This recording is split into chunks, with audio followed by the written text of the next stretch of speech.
కుత్తుకలు కోసేస్తాం, మిడకాయలు కోసేస్తాం అంటే కోయడానికి మేమేమన్నా చొక్కా ఇప్పి చూపిస్తామా?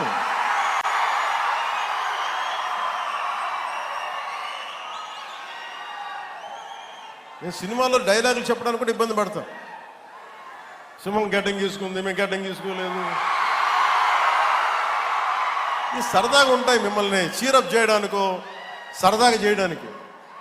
నిజంగా గడ్డం తీసుకుంటే ఎంత దరిద్రంగా ఉంటుంది చూడండి, ఆలోచించండి. స్నానం చేయకుండా మట్టి కొట్టుకుంటా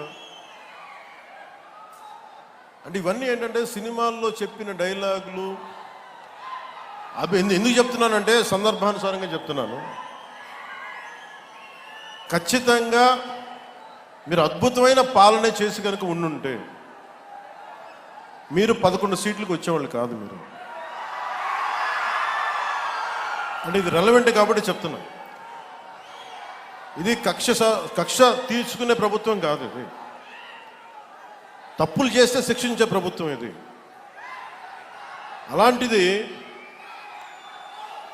అంటే ఇది ఎందుకు చెప్తున్నానంటే మీకు వినండి మళ్ళీ అరవండి.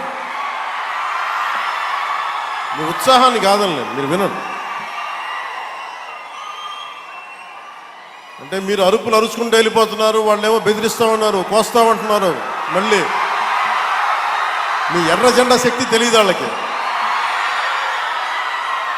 మీ గుండెల్లో ఉన్న ఆ వేడి రక్తం గురించి తెలియదు వాళ్ళకి. అంటే కడుపు కాలి ఉన్నవాడికి కష్టపడి పనిచేద్దాం అనుకున్నా మళ్ళీ తిరిగి కోపం తెప్పించుకోండి. పని చేసుకుని తల ఉంచుకొని పని చేసుకుంటూ వెళ్ళిపోతున్నాం.